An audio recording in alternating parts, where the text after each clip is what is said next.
인천 송도에서 또래 여학생의 뺨을 수차례 때리며 숫자를 세라고 강요하는 충격적인 학교폭력 영상이 SNS를 통해 퍼지며 공분을 사고 있다. 3일 인천 연수경찰서에 따르면 해당 영상은 인천 송도 11년생 학폭 영상이라는 제목으로 SNS에 게시돼 1일 이에 신고가 접수됐다. 약 1분 39초 분량의 영상에는 가해 학생 A양이 아파트 외부 주차장에서 또래 B양의 뺨을 7차례에 걸쳐 손바닥으로 때리는 장면이 담겼다. 특히 A양은 B양에게 맞을 때마다 숫자를 세라고 지시했고 B양은 하나 둘하며 울먹이며 숫자를 셌다. 심지어 B양은 고통을 이기지 못해 이제 반대쪽 뺨을 때려달라고 애원하는 모습까지 보였다. 현장에는 다른 학생들도 있었지만 누구 하나 말리지 않았고 오히려 웃거나 촬영에 집중했다. 경찰은 영상을 확보하고 정확한 사건 경위를 수사 중이다. 반려견과 산책 중이던 견주가 한 여성에게 입마개 착용을 강요받고 심지어 개에게 속옷을 입혀라는 황당한 요구까지 받는 사건이 벌어졌다. 제보자는 지난 4월 16일 인천 부평구에서 도베르만과 리트리버 2마리를 산책시키던 중 한 여성이 다가와 고함을 치며 입마개 착용을 강요했다. 여성은 너희는 예비 살인자, 개XX 성희롱 당하는 기분이다. 속옷 입혀라고 말하며 견주를 몰아세웠다. 하지만 해당 견종은 입마개 의무 착용 대상이 아닌 견종이었다. 제보자가 이를 지적하자 여성은 내가 원래 경찰이었는데 너 같은 사람들 때문에 잘렸다고 주장했고 주민등록증 제시를 요구하는 등 비상식적인 행동을 이어갔다. 이후에는 우리 집이 군견을 배출했다며 말도 바꿨고 출동한 경찰은 견주의 반려견은 위협적인 행동이 없었고 오히려 명예훼손 혐의로 고소가 가능하다고 안내했다. 그러자 여성은 그럼 나 집에 가겠다고 했지만 곧바로 사과를 받아달라며 견주를 쫓아가는 태도 변화도 보여 충격을 더했다. 집이 어질러졌다는 이유로 두 딸을 목검으로 수차례 폭행한 40대 남성에게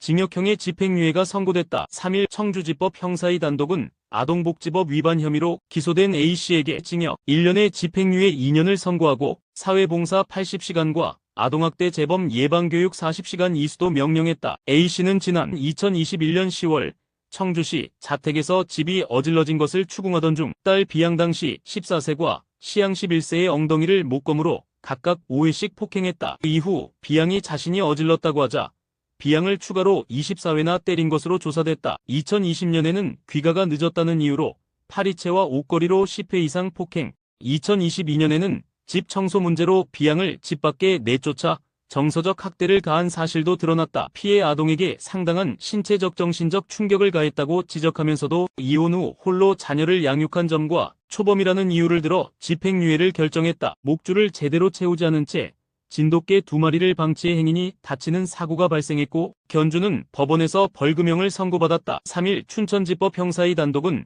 과실치상 혐의로 기소된 A씨에게 벌금 100만 원을 선고했다고 밝혔다. 사건은 지난해 7월 강원 춘천의 한 정자 인근에서 발생했다. A씨는 목줄이 느슨하게 채워진 진돗개 2마리를 방치했고 그 개들이 지나가던 B씨 반려견에게 갑자기 달려들었다. 놀란 B씨는 개들을 막으려다 넘어져 2주간 치료가 필요한 부상을 입었다. 하지만 A씨는 자신의 잘못을 반성하지 않고 피해자에게 책임을 떠넘기면 피해 보상을 위한 별다른 조치도 하지 않았다. 재판부는 이에 대해 피해자에게 큰 충격을 주고도 뉘우침이 없다는 점에서 엄중한 처벌이 필요하다며 벌금형 선고 이유를 밝혔다.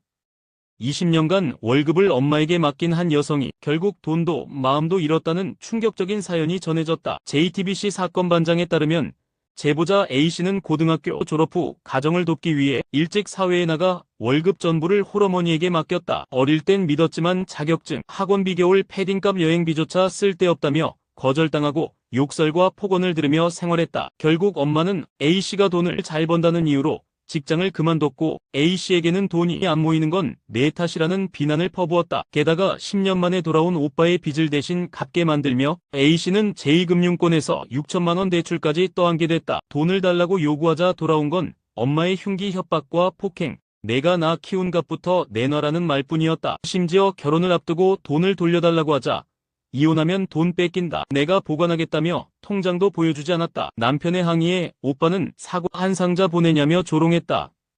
술집 종업원을 폭행하고 출동한 경찰의 얼굴을 발로 찬 60대 목사에게 실형이 선고됐다. 서울 동부지법 형사6 단독 서동원 판사는 폭행, 특수폭행, 공무집행방해, 업무방해 등 혐의로 기소된 이모 씨에게 징역 2년을 선고했다고 3일 밝혔다. 이 씨는 지난해 11월 16일 밤 10시 30분쯤 서울 강동구의 한 술집에서 술에 취해 종업원 A씨를 폭행한 혐의를 받는다. 발로 걷어차고 얼굴과 몸을 수차례 때린 것으로 드러났다. 이후 술집에서 소란이 벌어졌다는 112 신고로 출동한 경찰이 제지하려 하자 E씨는 순경 B씨의 얼굴까지 발로 차며 공무집행을 방해했다. 뿐만 아니라 E씨는 같은 달 14일 서울 송파구 한 공원에서 1m 길이 나뭇가지를 휘둘러 80대 시민 C씨를 폭행한 혐의도 추가됐다. 재판부는 정당한 공무집행을 폭력으로 방해하고 피해자들이 강력히 처벌을 원하고 있다고 양형 이유를 밝혔다. E씨는 1심 판결에 불복해 항소장을 제출했다.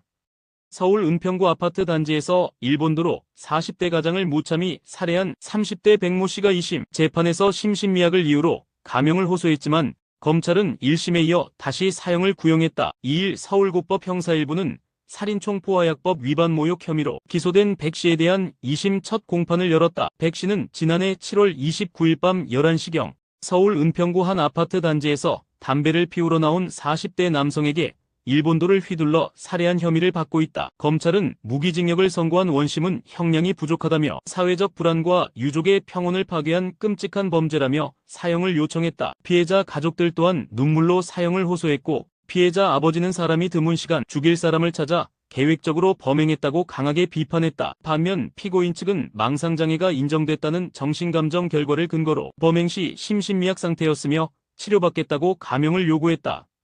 부산의 한 빌라 주차장에서 고등학교 3학년 A군이 또래 남학생 5명에게 집단 폭행을 당해 코뼈, 골절 등 전치 3주 진단을 받는 사건이 발생했다. A군의 어머니는 지난달 7일 밤 아들이 SNS로 대화한 이유로 B군과 그 일행에게 폭행을 당했다고 사건 반장을 통해 밝혔다. 그가의 주동자 B군은 여자친구와 A군이 SNS로 연락했다는 이유로 A군에게 연락해 차단하라며 불만을 표했고 다음날 4명의 친구와 함께 A군을 불러냈다. B군은 악수하는 척하며 멱살을 잡고 넘어뜨린 뒤 얼굴을 팔꿈치 무릎 등으로 가격했고 다른 2명도 발로 차며 폭행에 가담했다. 현장에 있던 학생에게는 폭행 장면을 휴대전화로 촬영하기까지 했다. A군은 피를 흘리며 정신을 잃자 그가의 일부가 도주 후 사건은 학교폭력위에 접수됐고 경찰도 수사에 착수했다. B군은 입술이 내 팔에 닿았다며 쌍방 폭행을 주장했지만 A군 측은 정당방위도 어려웠고 먼저 손을 댄 적 없다고 반박했다.